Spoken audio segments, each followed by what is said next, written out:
There is a question that sounds almost too simple to take seriously. If a country has nuclear weapons, why don't they just use one and end the war? No prolonged conflicts, no rising casualty counts, no trillion-dollar campaigns. Just end it. The fact that this question feels reasonable is not ignorance. It reveals something deeper. A misunderstanding of what nuclear weapons actually are, how modern war functions, and how the global system holds itself together. Because the answer is not morality. It is not international law. It is something colder than that. Using a nuclear weapon is one of the fastest ways to lose. Not just the war, but your alliances, your economy, your global position, and the stability of the system itself. To understand why, you have to understand the system those weapons exist inside. Most people think of nuclear weapons as larger versions of conventional ones. A bigger explosion, a wider blast radius, more destruction. That assumption is wrong. A conventional weapon operates within the rules of war. A nuclear weapon changes the rules. It does not simply affect the battlefield. It reshapes the environment around the conflict itself. A useful way to think about it is this. Conventional weapons are tools inside the game. Nuclear weapons alter whether the game can continue in the same form. The moment one is used, the consequences are no longer contained to the target. They ripple outward, across borders, across alliances, across entire systems. And that is where the real problem begins. Since 1945, nuclear weapons have existed, but they have not been used in war. Not in Korea, not in Vietnam, not during the most dangerous moments of the Cold War. The capability was always there. The conflicts were real. But the weapons stayed unused. This created what is often called the nuclear taboo.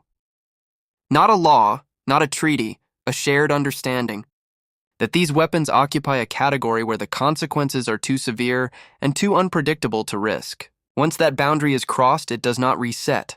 It disappears. And when it disappears, every country has to reassess the world it operates in, because the rules they relied on no longer apply. Imagine a country uses a nuclear weapon in an active conflict.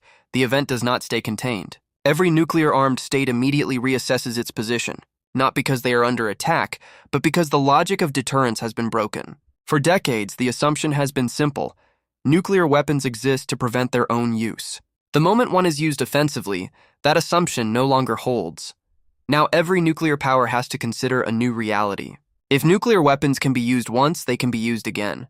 That uncertainty forces a response. Alert levels increase, postures harden, decisions become faster and less predictable. The risk of miscalculation rises sharply, and that risk does not stay confined to the original conflict. It spreads across every major power simultaneously. Then come the alliances. No country operates alone.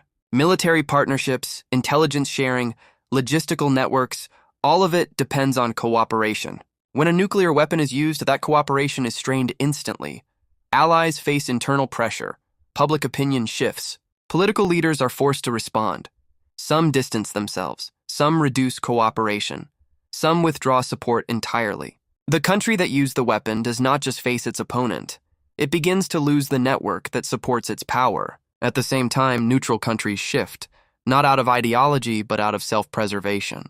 Because a world where nuclear weapons are used in active conflicts is a world where every non-nuclear country becomes more vulnerable, and the country that used one becomes a source of that risk.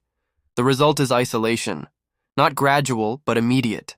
Then comes the long-term consequence that reshapes everything: proliferation. For decades, the global system has operated on a fragile agreement. Countries without nuclear weapons choose not to develop them. In return, they expect not to be targeted by them. The moment that expectation is broken, the logic collapses. Every country draws the same conclusion. If you do not have a nuclear deterrent, you are exposed. And once that conclusion spreads, the response is predictable. Programs accelerate, capabilities are developed, thresholds are crossed. The number of nuclear-armed states increases. And with each new state, the system becomes harder to manage. More actors, more doctrines, more chances for error. The risk does not grow linearly, it compounds. There is also a physical reality that strategy cannot ignore. Radiation. A nuclear detonation does not stay contained to a target. It spreads through air, water, and land. It moves across borders. It contaminates environments far beyond the point of impact. In most regions, that means neighboring countries are affected. Allies can be affected. Even the forces of the country that launched the strike can be affected. At that point, the weapon is no longer solving a problem. It is creating new ones. public health crises, environmental damage, disrupted infrastructure, all of which require long-term management. Now apply all of this to a real-world scenario. The United States and Iran.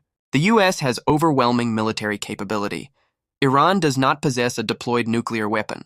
On the surface, the imbalance is clear, but the system around that conflict changes everything. Iran has built strategic ties with major powers like Russia and China, not formal alliances, but deep enough to trigger reactions in a crisis. A nuclear strike would not be viewed in isolation. It would be interpreted as a shift in global behavior, a signal that nuclear use is acceptable again, that forces responses, economic, political, and potentially military. At the same time, Iran's key facilities are hardened, buried deep underground, difficult to reach even with conventional force. A nuclear strike strong enough to destroy them would not stay contained. Radiation would spread across the region, into neighboring countries, into areas hosting allied forces, into the broader operational environment. Then there is the economic dimension, the Strait of Hormuz, a narrow corridor through which a significant portion of the world's energy supply moves. Any escalation that disrupts that flow triggers immediate global consequences.